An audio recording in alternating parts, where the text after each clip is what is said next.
जय हिंद। मैं अजंत कुमार। तो चलिए दोस्तों, आज हम लोग इस वीडियो में देखेंगे रेलवे ग्रुप डी का टॉप 25 क्वेश्चन। दोस्तों ये सभी क्वेश्चन जो है कि जो पिछले एग्ज़ाम जो हुआ है फरवरी में, यानी इसी माह में 2, 3, 4, 5, 6, 7 वाला, उसी पैटर्न पर जो है कि ये दोस्तों आधारित क्वेश्चन है।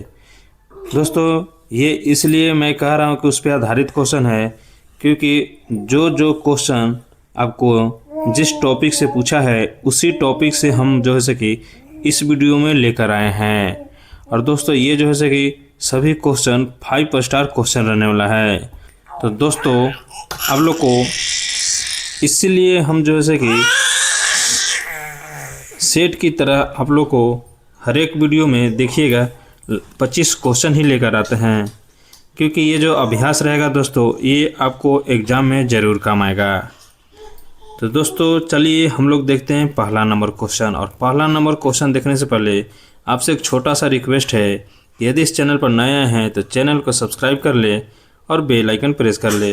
दोस्तों अगर जिनका भी आगे जो एग्ज़ाम है इस वीडियो को लास्ट तक देखकर आप एग्ज़ाम हॉल में जाते हैं तो यहाँ से उम्मीद नहीं बल्कि विश्वास है दोस्तों कि 2 से 4 क्वेश्चन आपको ज़रूर आपके शिफ्ट में मिलेगा। तो चलिए देखते हैं पहला नंबर क्वेश्चन। और आप लोग दोस्तों सभी क्वेश्चन का आंसर कमेंट बॉक्स में बताने का प्रयास करेंगे मेरे से पहले। तो बताएंगे दोस्तों, कह रहा है कि शैवाल में फाइको एरिथ्रिन वर्ण का मुख्य कार्य क्या है। तो बताएंगे दोस्तों क्या है। तो ये है अतिरिक्त प्रकाश का अवशोषण करना। 2 नंबर क्वेश्चन देखिए, कह रहा है कि डायटम्स को प्रकृति का फिल्टर क्यों कहा जाता है। तो दोस्तों किस लिए कहा जाता है। तो इसलिए कहा जाता है दोस्तों क्योंकि उनकी कोशिका भित्ति सिलिका की होती है। तो ऑप्शन बी राइट हो जाएगा। देखिए यहाँ पे क्या कह रहा है। तीसरा नंबर क्वेश्चन कह रहा है कि कोशिका चक्र का वह चरण जिसमें डीएनए की प्रतिकृति बनती है। तो बताएंगे दोस्तों कौन है। तो ये है एस है। चलिए आगे बढ़ते हैं। अगला क्वेश्चन देखिए, कह रहा है कि माइटोकॉन्ड्रिया में एटीपी का निर्माण किस प्रक्रिया से होता है। तो किस प्रक्रिया से होता है दोस्तों। तो ये होता है ऑक्सीडेटिव फास्फोराइलेशन के तहत होता है। तो ऑप्शन सी राइट हो जाएगा। 5 नंबर क्वेश्चन देखिए, कह रहा है कि फ्लेमिंग के दाएं हाथ के नियम का उपयोग किया जाता है। तो किस में किया जाता है दोस्तों। तो ये किया जाता है जनरेटर में। देखिए 6 नंबर क्वेश्चन क्या कह रहा है। कह रहा है कि विद्युत धारा का चुंबकीय प्रभाव सर्वप्रथम किसने खोजा था। तो बताएंगे दोस्तों किसने खोजा था। तो ये खोजा था दोस्तों ऑस्ट्रेड ने खोजा था। नेक्स्ट 7 नंबर क्वेश्चन कह रहा है कि नाभिकीय विखंडन में ऊर्जा का स्रोत क्या है दोस्तों। 5 स्टार क्वेश्चन है। तो ये दोस्तों द्रव्यमान ऊर्जा रूपांतरण। चलिए आगे बढ़ते हैं। अगला क्वेश्चन कह रहा है कि सूर्य में ऊर्जा किस प्रक्रिया से उत्पन्न होती है। तो सूर्य में ऊर्जा जो होता है दोस्तों वो होता है नाभिकीय संलयन से होता है। तो इसका राइट आंसर कौन हो जाएगा दोस्तों। ऑप्शन सी राइट हो जाएगा। नेक्स्ट नंबर क्वेश्चन कह रहा है कि ऊर्ध्वपातन द्वारा पृथक नहीं किया जा सकता है। तो किसको दोस्तों। तो ये जैसे कि सोडियम क्लोराइड को जो है कि ऊर्ध्वपातन द्वारा पृथक नहीं किया जा सकता है। 10 नंबर क्वेश्चन कह रहा है कि निम्न में से कौन ऊष्मा शोषी अभिक्रिया है। ऑप्शन ए है कोयले का दहन, बी है श्वसन, सी है कैल्शियम ऑक्साइड और जल, डी है प्रकाश संश्लेषण। तो दोस्तों इसका जो राइट आंसर हो जाएगा ऑप्शन डी हो जाएगा। चलिए 11 नंबर क्वेश्चन देखिए, कह रहा है कि धातुओं में विद्युत चालकता का क्या कारण है दोस्तों।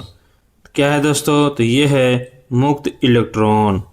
12 नंबर क्वेश्चन देखिए, कह रहा है कि सबसे अधिक अभिक्रियाशील अधातु कौन है दोस्तों।